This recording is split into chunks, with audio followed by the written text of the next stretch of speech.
my guess is, a no regrets life, you know, if I asked you, and maybe not to get too personal, maybe not this, but if I asked you, any chance you have any regrets in life?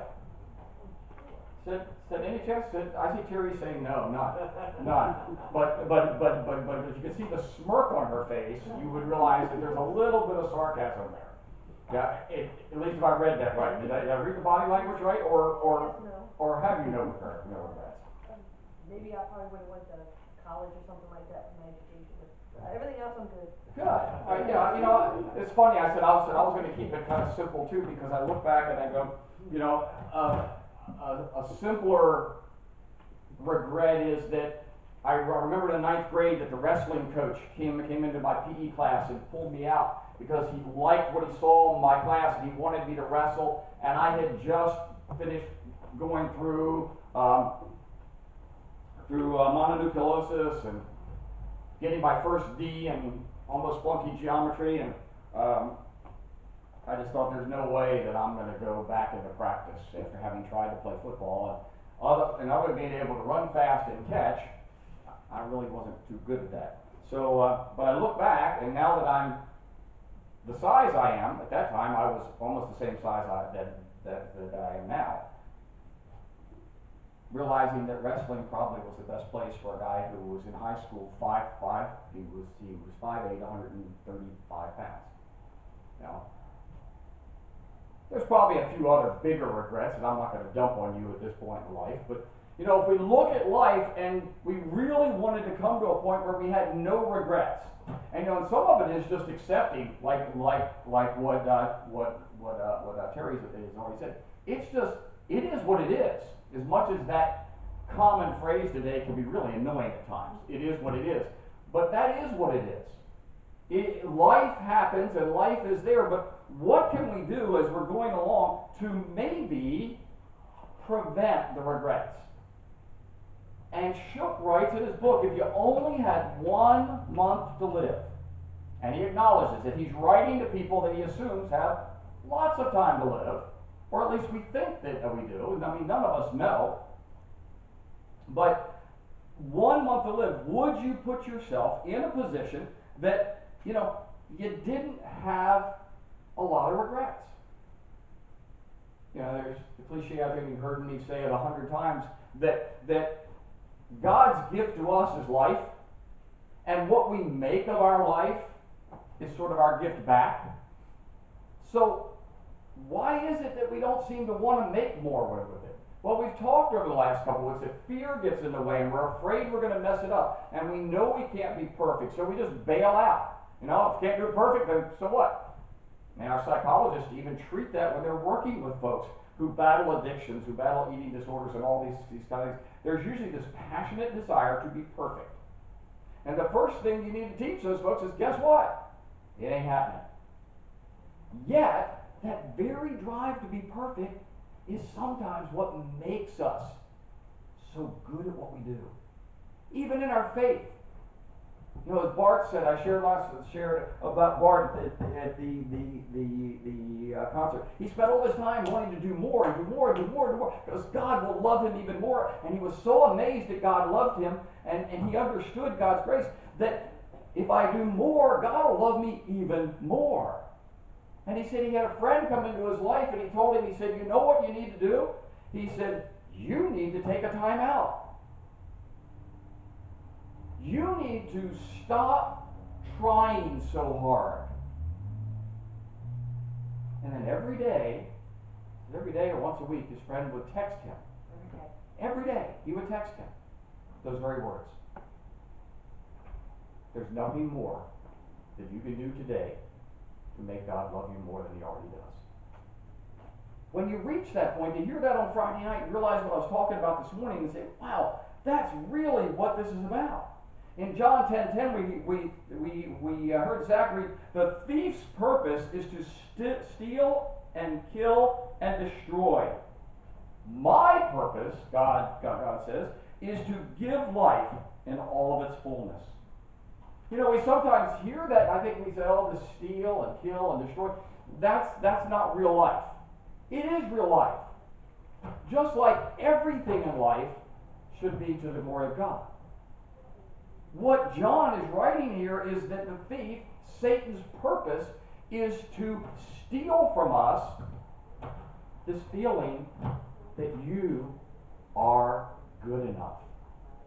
Now, yes, Scripture says we're not good enough in and of our own, but because of our faith in Jesus Christ, what he sees when he looks at us, to steal Verna, and she's here, I'm going to give her credit, to steal that part of the message, is he sees us flawless.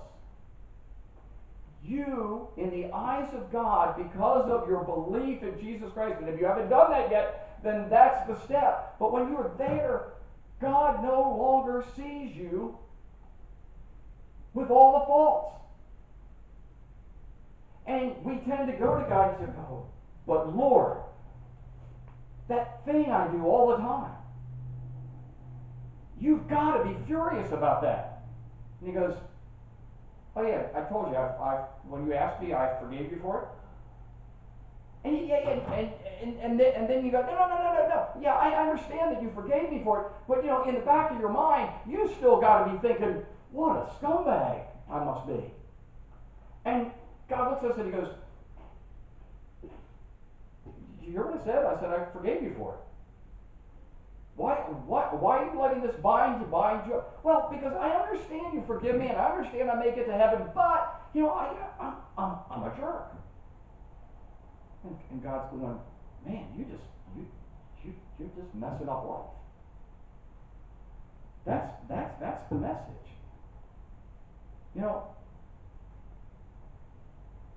The doctors today, and all of us want to live to be whatever age, as healthy as we can be, but Jesus says that I have come not to add years to your life, but to add life to your years. Wow, what a difference. All of a sudden, those terrible things, they're terrible, but yet somehow, even though we don't understand it, God looks at us and he sees Jesus in us. And when we reach that point, then our life that we live tends to be with less regret. Because even though we don't understand it, even though it doesn't make any sense, because we certainly wouldn't forgive our folks equally so. We try, but it stays in our mind. It doesn't go away. It's what we shared this morning, that parents battle in raising kids. How many times? Spouses, how many times? But Jesus is able to look at that a whole different way. Jesus says, I want you to live a passionate life so you'll have no regrets. And you know what? I don't know about you, but passion tends to run out once in a while. You kind of go through it. You kind of wake up in the morning, you punch the time clock, you go do your thing, you get through life. At the end of the day, somebody says, how was the day? Well, of all the days of my life, it was definitely one of them. In other words, I kind of got through it. I wasn't very passionate about it. I mean, I didn't really cheat the boss bad, but they didn't get everything I got. I didn't cheat the kids really bad. I didn't cheat the spouse really bad, but I was just kind of there. I was just sort of there. But this verse, it tells us Jesus not only has a purpose in your life, but he says that Satan has a purpose for your life. And his purpose is to come in and steal your joy, to steal your self-confidence, to steal that mirror that you look in. And he steals it and tells you that you see something else. This is what you really see. This is what you really see. And if you see it, then guess what? That must be what I see. And you go, see? I guess God hates me. I've reached the point. I can't get there. So what is his purpose? His purpose is that God's got a wonderful plan for our lives. No, he does not have a plan for the next minute to know exactly. He knows exactly what's going to happen, but each of us is going to hear the word the same way. He isn't even sure that I'm going to follow the next line here, which I almost never do. But his plan is that we live life and live it abundantly and live it passionately and realize that there's no reason to regret if we come to a relationship with Jesus Christ. You know, at times we sit back, and I don't know about you. Do you have those days that you just go, I've just kind of lost my zest for life? You know, so it may not be just one day, but I tend to go through the motions for multiple days. I mean, it just reaches a point that we just, we're just down and out. It just doesn't have any passion in it anymore. Life's a giant vacuum, and it really sucks. So what do?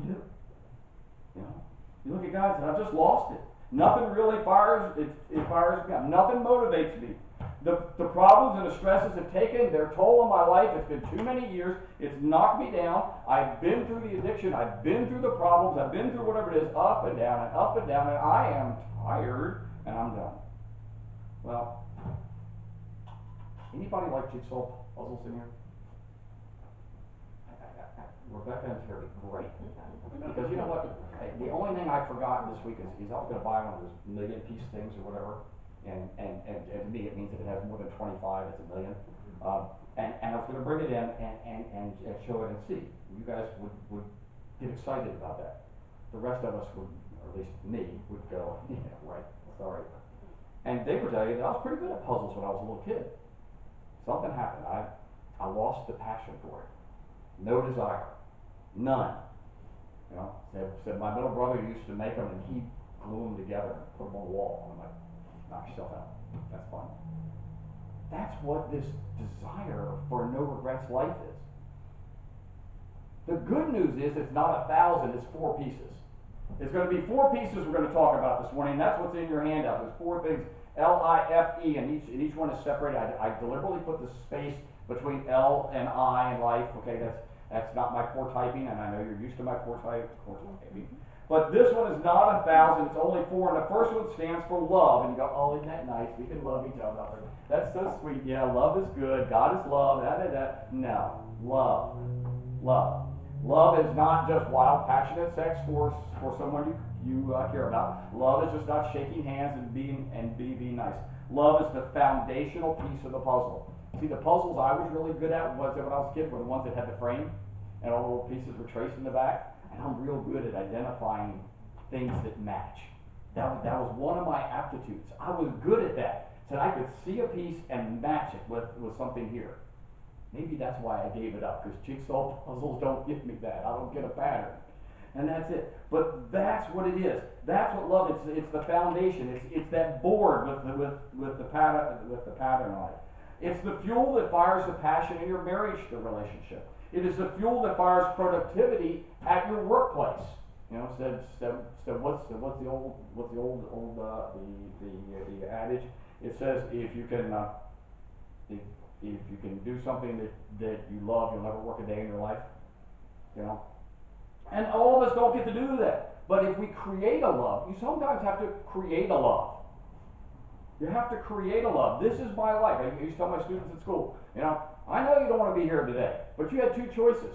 You could have stayed home, or you could come here. And when you came here, you unfortunately fell into the rules of school. Now, you have 2 more opportunities. You can make life miserable all day long, and every teacher in the building is going to be on you the whole day, and you'll be miserable. Or you can say, make the best of it. I'm here. I got to go for it. That's teaching yourself to love something that maybe you didn't completely love. It's the fuel that fires your productivity. Love is what it is. They did a study that went on for 20 years, whoever they is. I didn't get that. I usually do. I hate saying they did a study. For 20 years, there's a cross-section of America where the workers, and they studied thousands, said over 20 years of time. And the conclusion of the study was this. If you do what you love and do it long enough, you'll have success. And you go, really? Well, I don't think I'm successful. According to whose standards? According to what you see in the mirror, or according to what God sees in the mirror? That's what happens. Satan takes that away from us. He wants us to see that we're not successful because we're not a CEO of a Fortune 500. He wants us to think that we're so much smaller or less, that we're the big fish in the small pond, so we're really not all of that. Or we're just a little fish in a big pond, and even though we made it to the big pond, which most folks don't, it isn't good enough. Now, we've all heard the difference between passion and lust, love and lust. And if you're really going to love something or someone, then generally there becomes a passion for it. Passion will grow out of that. John writes in Revelation, he says this, "You have forsaken your first love. Remember the height from which you have fallen. Repent and do the things you did at first." And Pastor Shook says that what this means is, in order to have passion for life, you have to love, and in order to love, you have to know love, and love is God. We think that we can fix marriages, we can fix relationships, we can fix our job by just going through the process. And instead, the answer is, where's God? And you go, all right, I got God on Sunday. I said, I'm going to get to God. I'm going to get there. But that foundation where we can build the rest of this no regrets life is love. The second piece of the puzzle. And again, this is a four-piecer, so this is my kind. The second piece of the passion is integrity. And we've talked about integrity before. We said, that whole thing is what you do when nobody else is looking and all of that kind of thing. But really, what Shook says, that he believes that integrating what you say and what you believe into everyday life. That if you really believe that God is the foundation of the love, and love is the foundation of your passion in life, to live a no regrets life, then your integrity is, dadgummit, live it. The opposite of integrity is compartmentalizing. Not about you, but I'm pretty good at that one. Our military folks, our police officers, our firefighters are taught to compartmentalize, almost in order to survive. Because there's parts of their job that are so horrific, they can't have them as everyday part of their life. And we've learned to do that too, though. It's not integrating your life, but compartmentalizing. You begin to think of life as a giant pie. Pizza pie, pie. In my case, it'd probably be apple. If you're married, you have a married slice of your pie.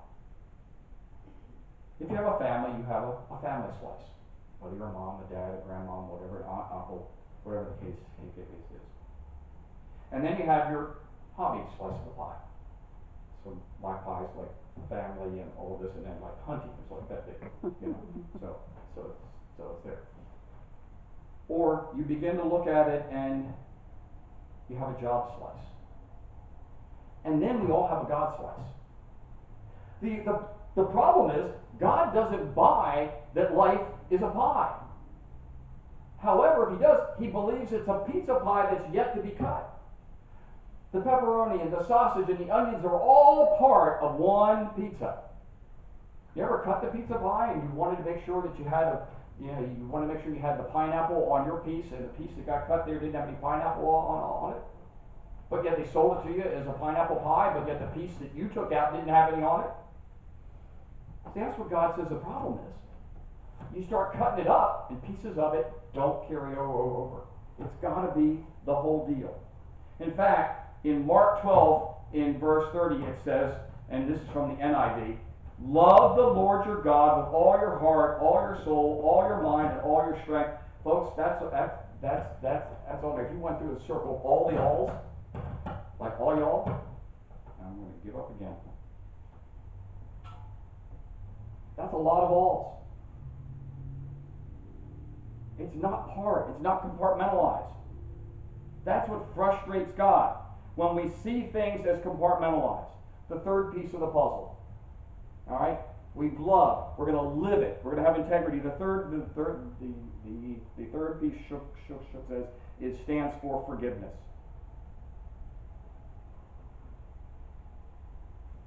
Have you ever been having a really good day and feeling really good? And, it's really been a good day. You got a little bit of balance to your step, and then you end up banging heads with somebody. Life's been a good day.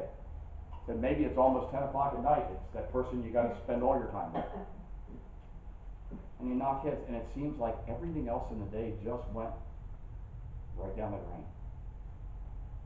One conflict, one thing. Forgiveness in our society is often deemed as weakness, and yet it's not weakness. It's not letting them off the hook. It's letting you off the hook. It doesn't mean that they get away with it. The Bible's pretty clear that we get forgiven, but there are consequences of our bad behavior. You commit murder, you come to the Lord in prison, and they execute you in prison. That was a consequence of your bad behavior. The good news, you came to the Lord in prison, and guess where you'll spend eternity? The bad news is that you were an addict and all of these things happened to your body. And the good news is that you came to the Lord. The bad news is you still have diabetes, you still have this, you still have that. However, where do you get to spend eternity? That's the difference. The resentment just, in Job 5 in 2, it says, surely resentment destroys the fool and jealousy kills the simple. Those words, resentment and jealousy, are the two things that steal passion quicker than anything else. But their life, so you lose the focus on your life. You lose the focus on what you had, and now you regret because you're not like they. And God says, stop looking in the mirror and seeing your image. Look in the mirror and see what I see.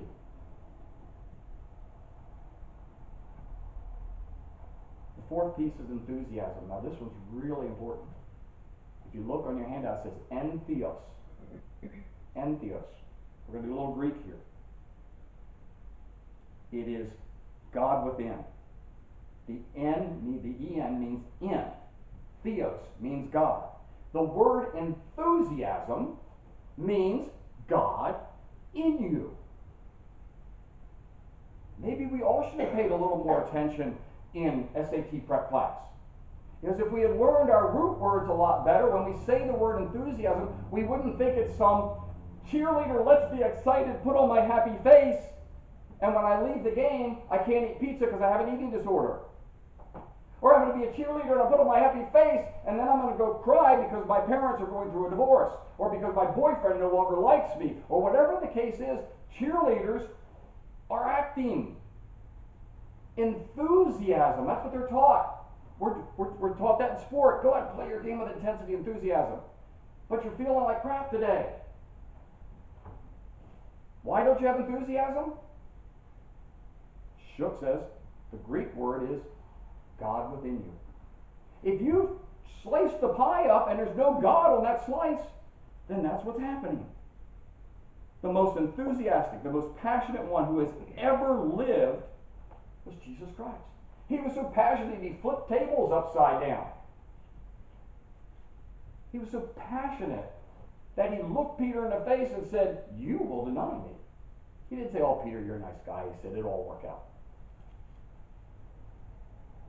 When Peter said, hey, don't just wash my feet, I want you to wash all of me. He said, that's good, Peter. I really admire the way you did what you said. He said, no. He said, Peter, you don't get it. He said, you don't need the rest of you washed, you only need your feet washed because that's all that's dirty. That was a passion that was intense. The most enthusiastic, passionate individual that we know in history was Jesus Christ, and it lives through his Spirit. And yet we spend our time looking for enthusiasm and answers to it in magazines and Steve Harvey. Don't get me wrong, I think Steve Harvey's funny. And I think some of the stuff that he hands out is good stuff. But you know what? It becomes cheerleader-like. We put it on. We're excited, we're excited. But maybe you're cheering for the home team and all your family went to the high school that's on the other side of the field, and there's a part of you that kind of likes that school.